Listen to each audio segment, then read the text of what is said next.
But when I get up this morning, in addition to all the freezing cold weather, now my neck is bothering me. And I can't, it doesn't hurt as long as I don't laugh or sneeze or cough or turn to the left or turn to the right or lean back. Otherwise, it's fine. But if I do any of those other things, then it hurts. And it's not I've showed people this before in person where I can't turn my head all the way to the right, but I can to the left, because when Yokozuna got a half step off in Indianapolis that night on the leg drop and sat on my head and my neck went. I've had problems off and on with that, but this is from the Lashley Whiplash, which almost sounds like a rib. You know, Bobby Lashley gave me whiplash. I didn't know that, no. Have I never told you this? I'm not sure. This was before your day. Bobby Lashley is a wonderful person, and I just love him to death. Great guy, and he's wonderful talent now, but everybody starts somewhere. And we had him in OVW nigh on to 18 years ago now, I guess it was, when this was literally from square one on Bobby Lashley's wrestling training, right? As pro wrestling training. He was an accomplished amateur. So he's a heel, because look at him. He looked the same. He has not changed. If any, he's in better shape now than he was then. I don't know how the fuck he does it. But otherwise, he's bald, so he can't get gray. But you know what I mean. But anyway, he was very green back then. To talk about a different color. Greener than a pepper tree.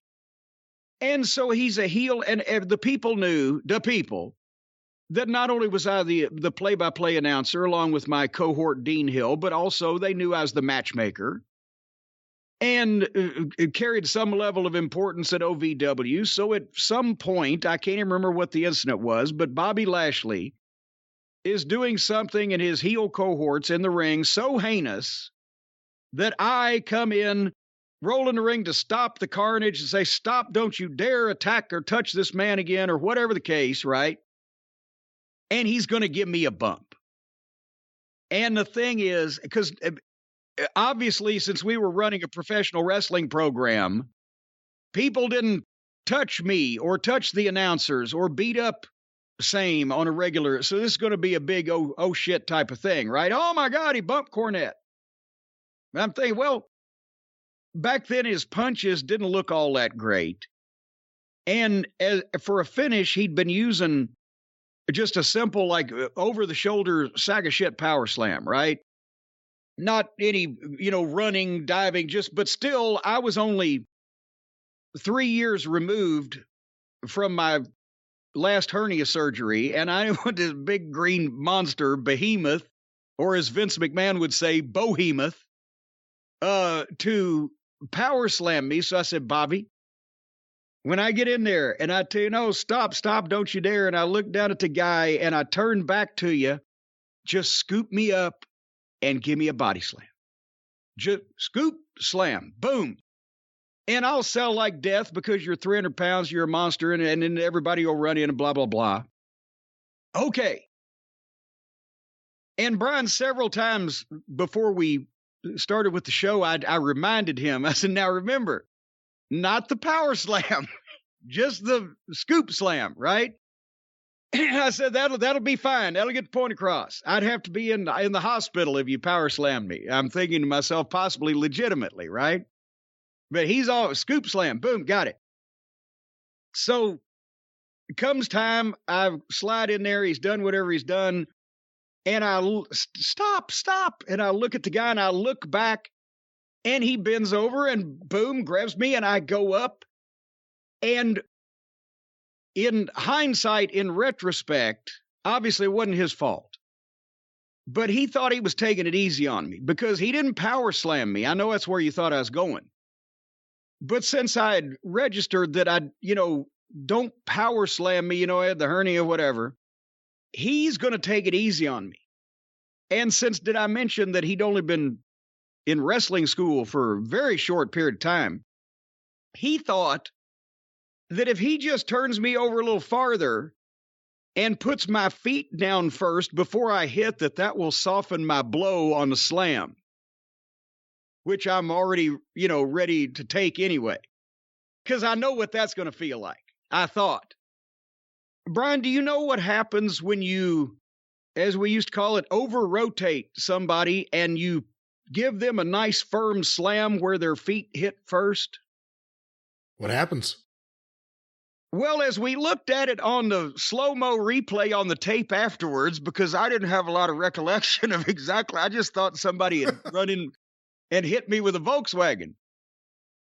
But what had happened was, I was taking a regular slam and thinking I was going to be set down flat, so I had no awareness in this and was just waiting for it to happen.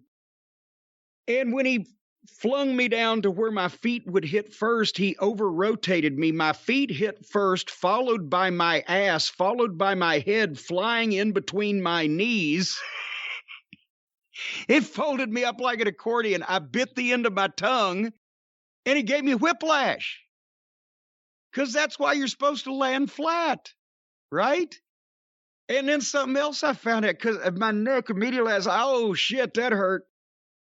And we get in the back after the show, and I come back, and I said, Bobby, and that's when he told me, he said, well, I thought if I put you where your feet landed first, that it would soften the blow. And that's when Danny Davis came in laughing at me, because he'd seen, I kissed my big toes practically, if you can imagine landing in a sitting position from a body slam, right? Was how it, and he got the tape and we backed it up, and Bobby showed me what he thought would work, and I showed him why it obviously didn't. But then I said, wait a minute. He said, well, also you went up, it was so light. I said, well, what? I said, show me, because we're in the back now. I said, show me on one of the boys how you normally pick somebody up for a slam, right? And it was one of the guys came up, and Bobby Lashley just bent over and crotch lifted this. It just picked him straight up off the ground in a slam position without the guy doing a goddamn thing. And he didn't wait for the guy to do anything, but the guy didn't offer, visually. I could see him. He didn't make the move to do anything anyway, because I guess he's been in class with Lashley and seen how he was picking guys up for slams. And I said, okay, Bobby, it's wonderful. It's a good thing that you can do that.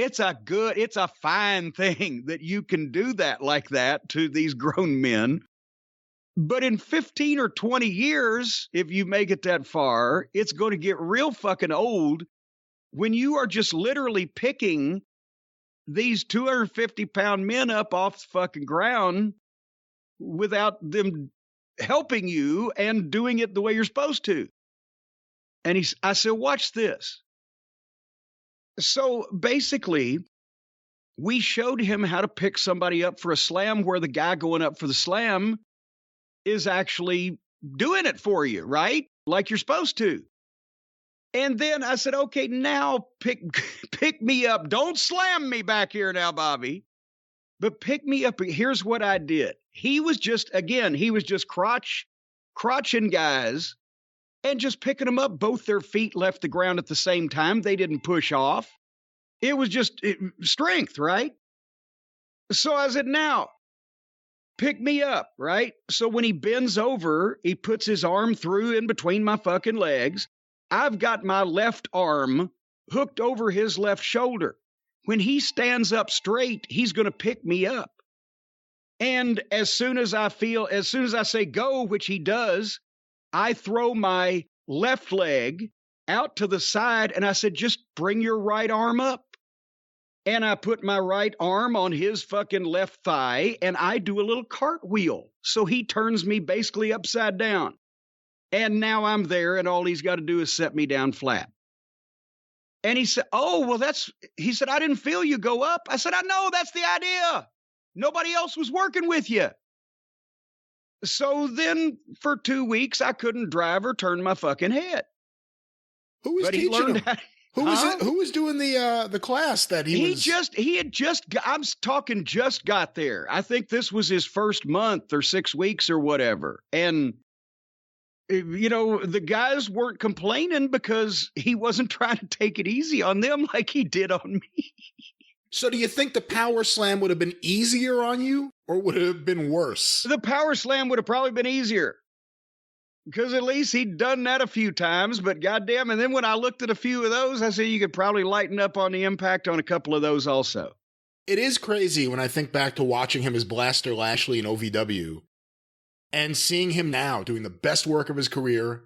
He looks, I haven't watched OVW in a long time, but he looks, in my memory, the same way he looked there. You don't notice any difference whatsoever. No. No facial wrinkles, no drooping, no sagging of no Dick the Bruiser lats, no nothing.